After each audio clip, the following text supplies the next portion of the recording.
What is up, ladies and gentlemen? Welcome to Mainly Movies, the channel where we talk about, well, mainly movies. Today, we are kicking off with another cinema classic series. This will be episode 3. And I want to talk about a film that I watched just yesterday. It was a phenomenal film. I thought it was really, really good. Basically, this movie that I'm going to be talking about, it has similar themes to another movie that I watched, which is one of my favorite movies of all time, directed by one of my favorite directors of all time, which is Paul Thomas Anderson's Magnolia. And if you haven't seen that movie, the best way to describe that film is it's basically an ensemble of stories as well as characters intertwined in a small area, and we see each and every one of their stories. Now, this film, when I looked it up, or when I found out about it, has a very similar sort of it has a very similar feeling, and it, in a way, when I watched it, it's the only, Magnolia is the only film that I could actually kind of compare it to. Not that I wanted to keep comparing it to Magnolia, because I wanted to watch this film as its own, and it very much works as its own film. As you can tell by the movie that I have right there, The Long Goodbye, it's directed by Robert Altman, which this film that I'm about to share with you is directed also by Robert Altman. And this film is the 1993 classic Robert Altman ensemble film, Shortcuts.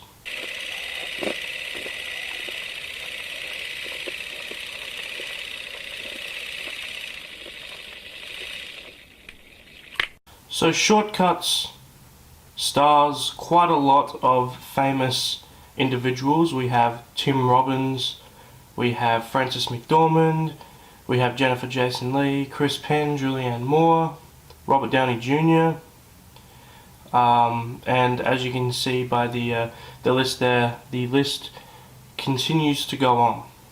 Now, this film is, in my opinion, more, as Magnolia is more about child and parent relationships, this film is a movie about dysfunctional relationships. There are many different characters. I'll mention a couple, but not all, because there are quite a lot of stories interweaving within each other. One of them, which is Frances McDormand. She is basically sleeping with a lot of other men, and her husband gets jealous and decides to basically trash her house when she's gone. And there's just a whole bunch of different interweaving stories within each other. Here is back of the Criterion, the lovely Criterion cover we have. But yes, this is just a very unique film. I will definitely watch it. It is a long film. It's about 3 hours and 10 minutes, I believe. And it really encapsulates just the dysfunctional relationship theme. Also, like Magnolia, which, by the way, this was released before Magnolia, so just to clarify, I'm not saying that this was based off Magnolia. If anything, Magnolia could have been inspired by this film. They are two distinct, very different things, but I couldn't help but relate to one another because of how the kind of ensemble feeling of the movie. These connecting stories and characters. But just like Magnolia, it ends with a kind of a big, almost disaster-like feeling, which brings the stories together, almost like a coincidental happening, basically. But with this film, there are a number of moments throughout where you feel that the movie and each story are told in a non-chronological order, or you feel as if the stories aren't happening at the same time. They could be a couple of days before, they could be a couple of days later, but that ends up being cleared up by this disaster-like happening that occurs at the end of the film, which ends up kind of letting us, the audience, know that the film is happening, or all the stories are happening all at once.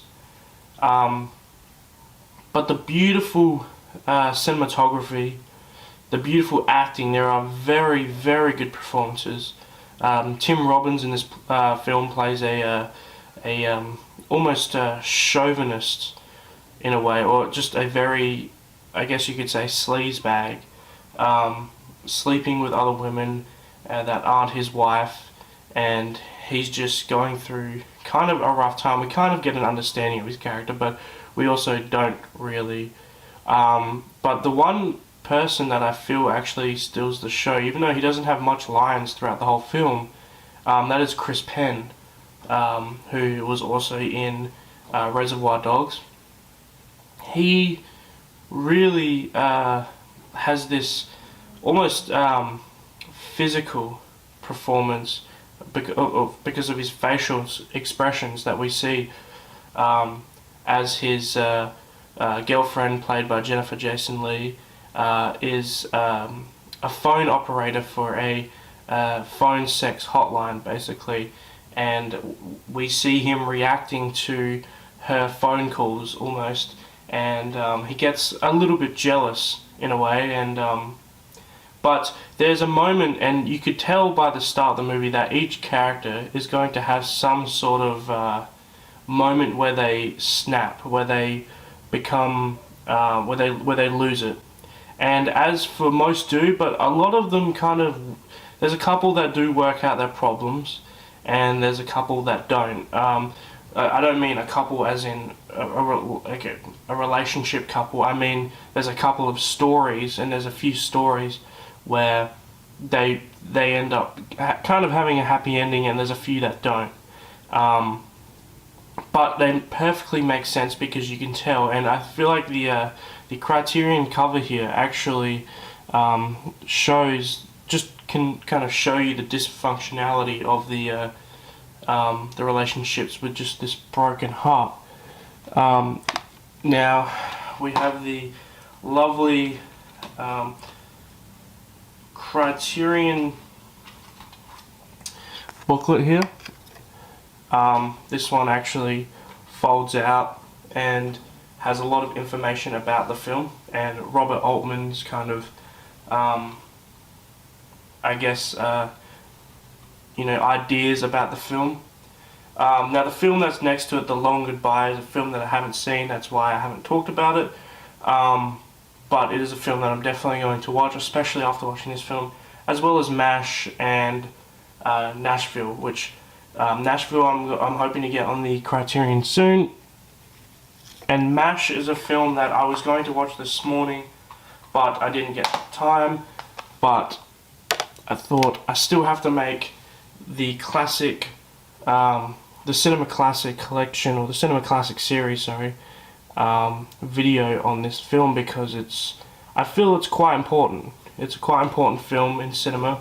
But yes, if you haven't seen Shortcuts, I do highly recommend watching it. It is a long film, so you're going to have to almost just bear that in mind, that it is about a 3-hour long film. But if you, I like these ensemble films, and that's why I feel like Altman's films are kind of for me, because I know that Nashville is the same sort of film as well as MASH and The Player. Although The Player might be a little bit like The Long Goodbye, where it's more about one character, I still feel that he's very very good at making ensemble films. But yes, that's all I really have to say about Shortcuts. It's a beautiful film, and if you haven't seen it, definitely watch it. So that wraps up episode 3 of the Cinema Classics series. If you guys enjoyed it, please leave a like and subscribe, and I hope to see you guys in the next video. So stay tuned, and I'll see you guys next time. Bye.